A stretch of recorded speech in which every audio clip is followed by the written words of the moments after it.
So my last video had a few tips and tricks and my personal strategies when I go to a storage unit auction and what to keep in mind. This video I wanted to show you some of the stuff that I went through. I enjoy watching people go through and open like every box and every little thing that comes out of these storage units. Fortunately, I didn't have a lot of time as I bought two storage units about an hour apart from where I lived, over 2 hours total of just travel, and I only had 24 hours to get rid of everything and clean out these units. So I couldn't open everything there, and where I brought it back to is just a small apartment that I'm working out of. So I didn't have a lot of space or time in this one. A bit of a time lapse and just talk about some of the stuff I found. Again, not as exciting as watching it happen. First one that I bought was a little under $200, and it wasn't that great, honestly. It was full of, there's a lot of clothes and nothing nice, nothing name brand. A lot of stuff in the tubs and boxes were just clothes. And then there was some children's toys. The best thing that came out of this unit was a Build-A-Bear Pokemon plush, which sold for about $125 or thereabouts. I can't remember exactly. And then there was another plush, which I think I currently have on sale for about $70, which is from a Comic-Con or some sort of event like a Comic-Con.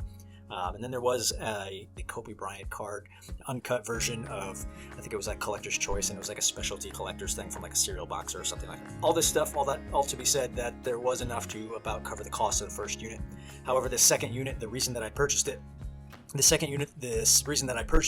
was because it had in the pictures a lot of unopened packages, and I wasn't quite sure what to expect. Hopefully, I thought that stuff was in it, obviously. I was hoping I wasn't betting on empty packages. Based on what I could see, they looked like a bunch of priority packages, and they looked sealed. Thankfully, I was right in that assessment.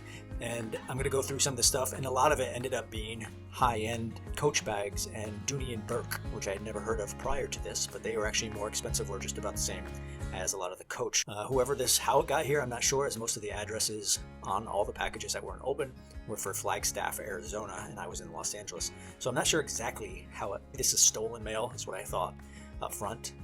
However, a lot of the packages did go to the same person at this one address in Flagstaff, Arizona. Overall estimation of value for this unit, I would say, is in the $4,000 retail range. What I'll actually get out of it might be, I don't know, $2,000, $2,500 something. All said and done, I should profit about $1,500 thereabouts. But I always like to research the name just to see if I can find out kind of what happened. I didn't have much success in finding who this person was, so I have no idea what happened to them, or I can't really gauge on why they might have stopped paying for the unit. A little summary of all the stuff that I found. Some Coach bags, some of the original price tags are on there for $50, $60, $75 for some of the small bags, and then these bags are around the $250 to $300 mark. And same with the Dooney and Bourke. A lot of those, at the time of this recording, I have sold most of the bags. I think I have one left, and most of the bags sold for about $100 to $125, and a lot of the smaller coin purses and wallets, both Coach and Dooney and Bourke, have sold in the $40 to $70 range.